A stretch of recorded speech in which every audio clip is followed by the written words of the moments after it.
What is up, Six Siegers? Bear here, bringing you another Six Siege the board game video.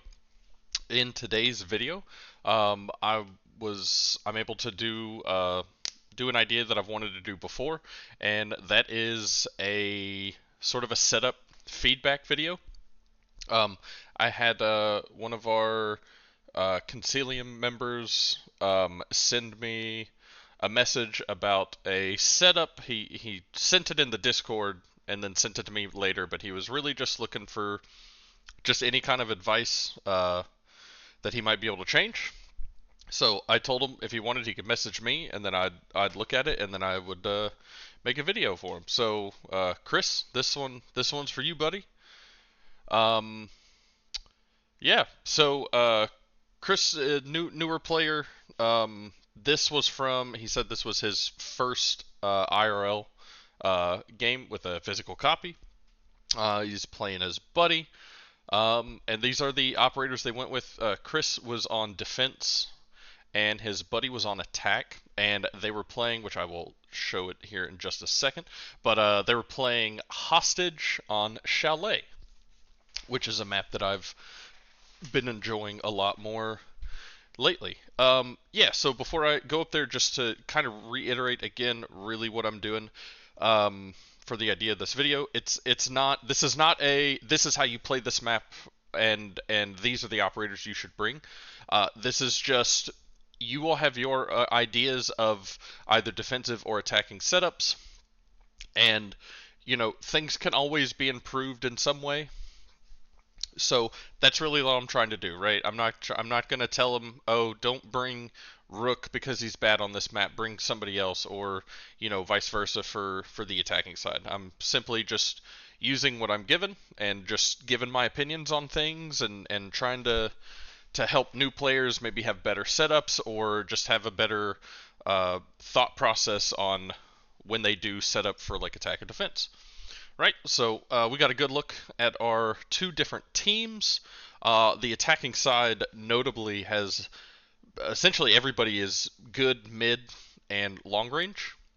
And I know most of the defenders have better close range, which kind of falls suit. So be a good idea to play into for the defenders to play into that close range strength. Yeah, so let's go check out the map itself. Right, so we know who the operators were. We got to look at them. So this is his setup that he was using. Um, we can see some of the revealed operators as well as decoy. So yeah, let me jump into. Also, we got the hostage down here. So let me jump into things that I like. Um, Number one on like for hostage, so it's a weird game mode, but it lets you. It's one of the few game modes, well, between hostage and I guess really bomb, but it's easier in hostage to sort of bluff the objective. And one of the things that I noticed, especially against like if you are have two new players or two intermediate players, it can still kind of be hard to tell uh, without actually using your gadgets and stuff, getting the info. But just one thing that I noticed, so he's got the real hostage down here, but not a whole lot of utility. I mean, he does have the two cameras. He's got the barricade and he's got the fortified entry token. But this one up here just seems a lot more well protected, right? You've got the castle wall, you've got your bandit wire. Watching this wall, you've got some more barricades, to prevent maybe a drone from coming in this way, as well as like three operators who are around it. So I think it's a good use of utility of kind of baiting, which that might have been his intent. I didn't get around to asking him, but yeah, that's a good thing that you can do in hostage, right? If you stack all of your utility on one objective, then it can seem as if that might be the real objective, and the attackers can either spend their utility trying to get into the room or get information, or they can just spend less utility and try and check the fake one, right? So it definitely turned into a mind game. Some other things that I do like about this, so being this objective down here, actually I do need to move two things. So technically, one little issue that I had noticed, and maybe this could have been a mistake by Chris, either in the picture that he sent me, or maybe he just forgot to do it when he played. But so we've got the Cav and the Frost upstairs. Their Overwatch tokens were not placed anywhere, so I don't actually know where they were at. So I'm just going to keep them off. I know that I had them there because I was kind of just thinking of what I might do, but I'll just keep them over there in the meantime. Um, but yeah, back to some of the things that I like. So I do like you've got really, just between like these three operators, even this one down here, and these operators over here, or at least the tokens themselves and the two upstairs, is everything's sort of all the tokens are near each other, which is really good for supporting. Now, obviously, I've got the real tokens flipped so that we know where they are at, but it's still good to just keep even your decoys close by in some cases so that they can act as if they are supporting each other. Which is definitely one thing that newer players typically have a tough time doing, is keeping their operators together, because they kind of just have they'll have each individual operator trying to do their own stuff instead of having two or three operators together and having either one operator do everything for the other two, or having like two of the operators do everything for the one. So I do think that the operators are close by where they're able to support. I think that that was done really well, and then especially the fact that your real operators are nearby the real objective, which is good. Another thing that I do like with pretty much a majority of the tokens, both the real and the decoys, is that they are all pretty much within their optimal or at least second choice range. Which I do think is really good, right? Like this Rook down here, Rook has a long line of sight. I mean, he technically has all the way down here. He can watch into this room. He can watch all the way to that door, which is probably why I think he did that. He could watch some areas outside potentially. He also has a nice line of sight down to this door. And I guess one thing that I totally forgot to mention is I don't know where the attackers spawned. I don't think that that's really important, as this is for a defensive setup, not for an attacker setup. So kind of not knowing, I know the attackers that were used, but I just don't know where they're at. But we can kind of use the not knowing where they're at to kind of see what we need to change around and whatnot. But like I said, back to the ranges, everybody's got the good range. Even one of my favorite parts, and if we go back down and look at it, is for the Cav and the Bandit. Obviously, their close range is better than their mid range, but one thing that I really, really like is how this token down here for Bandit and this Cav token up here, both of them are with their second choice ranges, which, yes, it's not as good, but because you do have your tokens in a position where they are able to utilize a better range, that still makes it sort of hard to tell, like, is this the real one, is it not? Once you get some games down and you've played enough, and even if you're playing against the same people, you'll start to learn some of their behavior and what they like to do with their operators, where they like to put their operators. But that was just a nice thing that I wanted to call out, is that a lot of the operators are in relatively good positions so that they can utilize their optimal or second choice range. Other things that I like, one of my favorite things, I think probably my favorite thing that you did, is that there is a bulletproof camera out in the pillars area of this map. So, for those who might not know, or just haven't looked into it, you actually can put gadgets on the outside of the map as long as they are in a room. And this entire area out here is a room. You can see by the dotted lines, kind of just separating the perimeter spaces, which would be these ones with the actual room spaces. So you have a bulletproof outside. That's awesome. Like there are maps where you can totally utilize gadgets in outside rooms. So I think that that was just a really good choice, and especially on this map, a bulletproof is probably one of the best gadgets that you can put in that outside room. So yeah, I think that that's really great. And then on top of that, just your gadgets are pretty spread out, which is fine. I think that that's, a good way to play, especially if you're learning, right? Because you don't really know, you might not know what you want to do. I can't say that you knew really what you wanted to do here, because I also didn't ask him what his actual plan was. But again, I'm not here to say don't put this operator here, or put this gadget over here. Maybe besides a couple things for reasons. Um, but yeah, everything looks nice, for a new player. Um, Now things that I would maybe change or I would look into changing. Now, for one, I don't know if this was deliberate or not. It could have been. You easily could have set it up for a bait, and if you did, totally fine. Like that works. If that's how you want to play, that's that's a very viable way to play. You can get the attacker to use resources, but which, well, we do know that this is the decoy, but the decoy frost is not leaning. I don't know if that is on purpose or not. Because if it is on purpose, right? Well, the attacker could just spawn somewhere up here, blow open this wall or the armor panel, and then they can kind of just see down in here. Now, if you're doing that on purpose, right? Like you're baiting a breaching charge, or like we know that the attacking team has thermite, so you could be just baiting a thermite charge, right? And if you do, that's great. That's awesome. Anytime that you that the attacker is using their utility to get rid of stuff, and also if they are getting rid of things that end up not really mattering towards the end of the game, like that's great.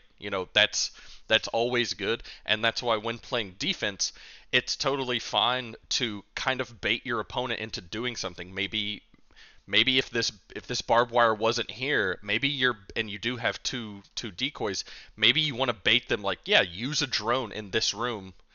You'll get two reveals, but now you'll have like one less drone to use. Um, but the sort of change that I would maybe make, because it still serves the same purpose in my opinion. But the operator's just not leaning. So had this been the real operator, right, because she's not leaning, she will take basically full damage of whatever any attacking rolls might be. So I would maybe say, and just because you have them available as well, I would say maybe just put a lean token somewhere. Um, because even doing the lean, because if you don't do this, then this also could be very telling to the attacker that that's definitely a fake token, so I'm not going to use any of my utility on it. Whereas if you do put a lean token in one of the positions, it makes it seem more viable that that is where the operator has started. So you're not always going to, have a gotcha against your opponent, but sometimes you can. So that would maybe be one thing that I would look at, possibly switching around. The next thing that I would do is, so this little piece right here, so when it's right here, it's only affecting 6 spaces, right? The target space and then all these adjacent spaces. And the reason this is here, for those who don't know, is Bandit's Wire can actually travel through fortified walls. So Bandit's Wire is actually affecting these 2 spaces right here, which, again, we know that the attacker has thermite.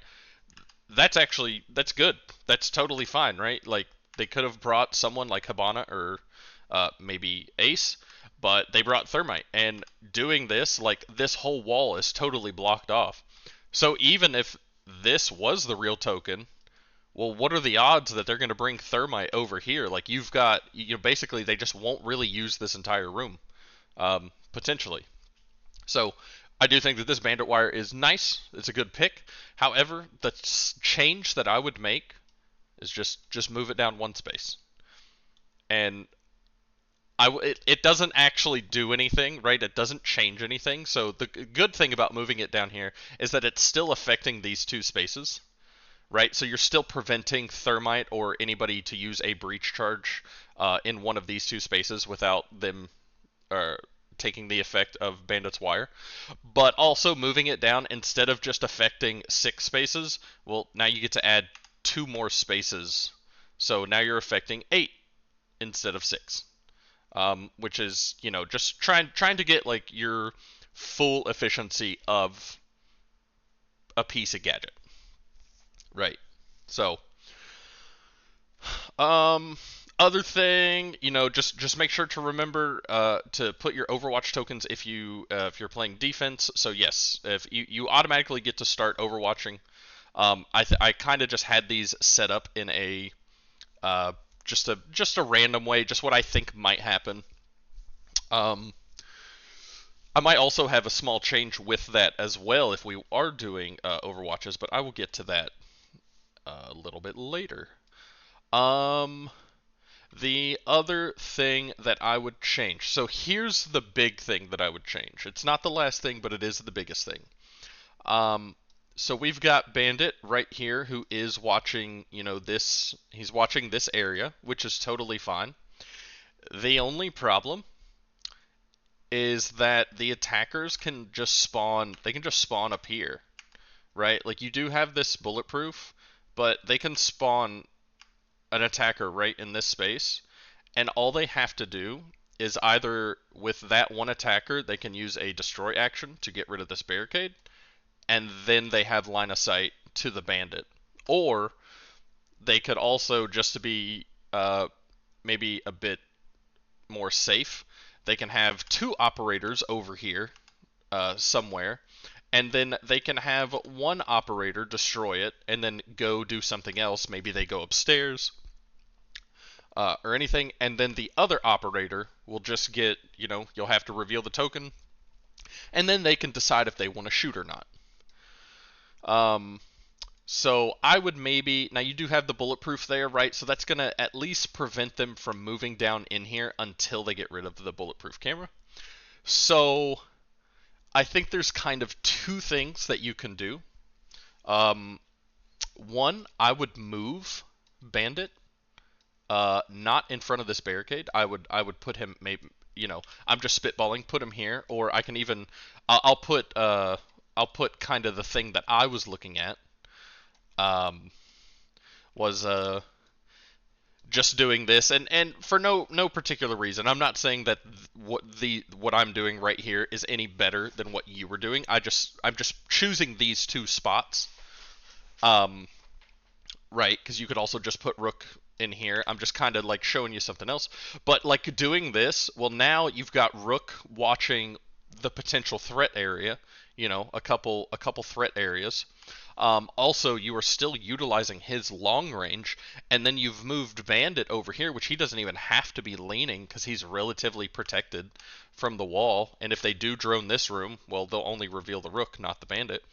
But putting Bandit in this position too, you're still utilizing that mid range, which is, good. You could easily move him forward if you wanted to get your close range. But I think him just being back here, it's totally fine because you still get to use that medium range. And then I just put the lean token just because we had one available. So you could do something like this. You just need to be careful of putting anybody in front of this barricade unless you are absolutely ready to die for it. Right? Like you need to be ready to die for that barricade if you are putting somebody in this area. So, and then just putting them back where they are. Now, the other change that you could potentially make is you brought Castle, which I'd like. I've been trying to use Castle a bit more on this map. I have kind of a setup that I am working on. But you brought Castle, so if you really want to play this room, which I totally think is fine, right? Because it's close to the potential objective if you do continue to use this one. But like with castle, you can either get rid of this door or you can get rid of this one over here, and you can just, replace the barricade, right? Now this room is a lot safer to play than it was. Um, and then even so, you don't even have to replace this barricade because you can simply use it as one of your, if you're playing the standard way, you can reposition this barricade as one of your 5 reposition or removes, and then you get to place this. So you still have like extra utility. And if you were to move it down here, well, now if you had to back out from this room, playing in this hallway is a little bit safer because you have slightly more protection. Or yeah, you can just get rid of it completely. And obviously, if you do put this here, you would have to get rid of one of these. But I also like the idea of just keeping this entire room closed off, like from your back. Oh, that was not good. Whoops, sorry about that. But you could because you're protecting your side and your back, right? Like you can play, further up or something like that. You don't have to really worry until they actually start pressuring that area. And then the last change really that I saw that I might make, actually no, there's one more that I would do. So let's say we'll put this back exactly how it was. So one of the gadgets that I want to focus on is the frag grenade. So frag grenade can both do damage, and it has a yellow destruction rating, right? So it's kind of just like a big AoE for anything that can be destroyed by a frag that has the yellow rating, right? So going back to what I was saying earlier, how somebody could just use their destroy action on this barricade and then get line of sight to the bandit, they can also do the same exact thing with a frag grenade. And technically, in this sense, a frag grenade would be much better because you'd essentially get to perform 2 destroy actions instead of just 1. But simply, someone just has to put a frag with where you have the bulletproof. Somebody has to put a frag in just one of these 2 spaces, and that's it. So putting a frag here, because it does have AoE, it'll do a yellow destruction to all of these 6 spaces, and then same for this one, it'll actually do yellow destruction in 8 spaces. But both of these 2 spaces affect these 2 spaces. And that's all the attacker needs to do. They throw a frag, and then both of these are gone, and now they have their line of sight. Right? So they've still only used 1 action. So the simple change that I would make is is just move your bulletproof. Now, I wouldn't move it here because these 2 spaces do the same thing as these 2. They can throw a frag, and then they'll actually get rid of this window barricade as well. But what I would do is you can move it up here. So now if they put a frag right here, well, it's not affecting the barricade. Or you can simply put it in maybe one of these 2 spots, and it's also not affecting the barricade.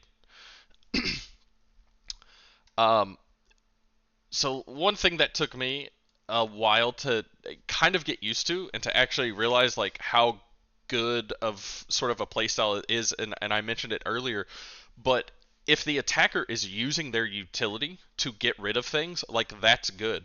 If the attacker is using their utility on the very first activation, which is, more than likely, it just depends on how much they're using and what they're using. But if they're using something like a frag grenade, or even, because we know that the attackers have IQ, if IQ is destroying this on the attacker's very first activation, that's awesome. That's fantastic, because now that's one less charge that they will have to either later in the round destroy a camera vertically or in a wave, or even counter our frost that we have, right? Because IQ can counter trappers. So putting this here, it's kind of like a bait if you do that, but it's totally fine because it's like, yeah, if you want to use this room, then you have to destroy this. And it's out of position of you using a destroy action. Well, one, because it's bulletproof, so they have to be adjacent, so they'd have to at least move one space.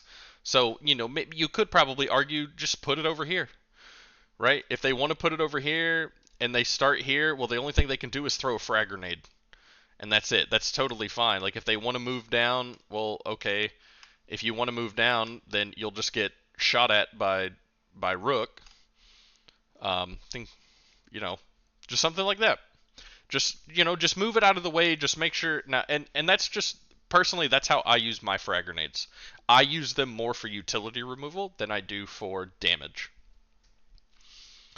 And then the last thing that I would look into, more of a combo play.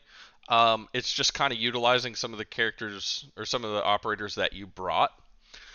But one thing you can maybe think about is maybe switching around where your real operators are. So, like we said, we don't have either of our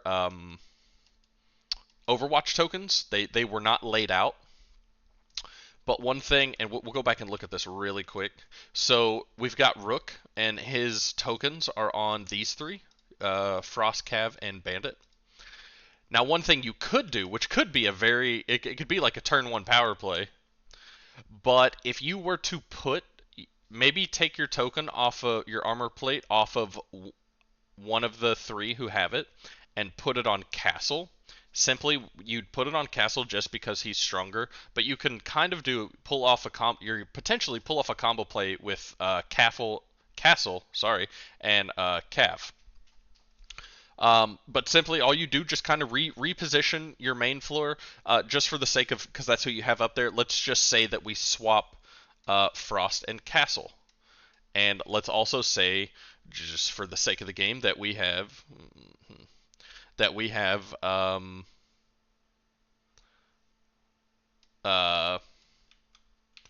am I saying? Oh, that we've placed our Overwatch tokens. Sorry about that. Right, so like I don't know, but I know a lot of people really like to use the attackers definitely like to use this a lot. This is also a big area for the attackers to control, and they still have like a kind of a lot of cover that they can use. So, I would think, and also just based off of how you have everything else set up, the attackers could easily drop a drone and drone out this room. That would not be good, so you definitely would probably want to overwatch that space. But you also don't want, so I'd probably put Castle there, and he would have an armor plate. And then maybe you put Cav up there. You could probably switch them around, but what the idea would be is if Castle's down here and he has the armor plate on, he essentially has 6 health, and he also has a really good close range gun. Uh, but what the idea is if you keep Castle up here, put his Overwatch token on a position that you are most certain that the attackers want, and in this case, I think that it is this position, because they can just put a drone in here and drone it out. But if you do that, they will try to contest your Overwatch, and then you can challenge it. Like, do it. Go say, okay, yeah, let's go for the shot. Well, then if they shoot, ideally they don't one-shot you, and then you get to shoot them back. You'll probably do some damage, but now they have an operator upstairs who's located, and you have Cav, who is also upstairs, and she can target a upstairs located operator, right? So you have a little combo play that you can do, and you didn't even have to really do anything else, right? Like, they're the ones who are using the actions, so then on your turn, your very first action can simply be, okay, Cav is going to target this operator. And if you get the kill, the rest of their team gets located. That even puts you in a position to have Cav drop down maybe one of the nearby entryway spaces and potentially pull off a double tap, right? Because you use your ability, you kill one operator with the free shoot action, and then you could drop down, use your normal shoot action, and there you go. It's a 3v2, or sorry, a 3v5 on your very first activation. Um, but yeah, kind of went in depth a little bit about that one. Um, But yeah, I mean, I think that's really all that I got. I will say too, with their operator, should have definitely said this earlier. Um, they did a they did a blind pick, so they both picked their operators before revealing them to each other. So, but funny enough, there's actually like a good little bit of counterplay between the two sides. Right, you've got the bandit and thermite. You've got IQ with the tactical inventory bulletproofs as well as the frost. You've got Glaz and, or sorry, not Glaz, Fuse and Bandit, which is kind of neat. So yeah, all right, yeah, Chris, anyone else? That's really all I got. I hope that this was informative. I hope that this can help people. Um, I would really love to get your all's thoughts on these types of videos. Please let me know if this is stuff that you all would like, and if anybody has maybe a setup that they're trying to work on, but if they think that um, it needs some feedback on it, feel free to let me know. If it's an attack setup, a defensive setup, like just let me know anything, um, and I'd be happy to help. I love doing stuff like this. So yeah, everyone, thanks for watching, thanks for hanging out, and I'll see you all in the next one.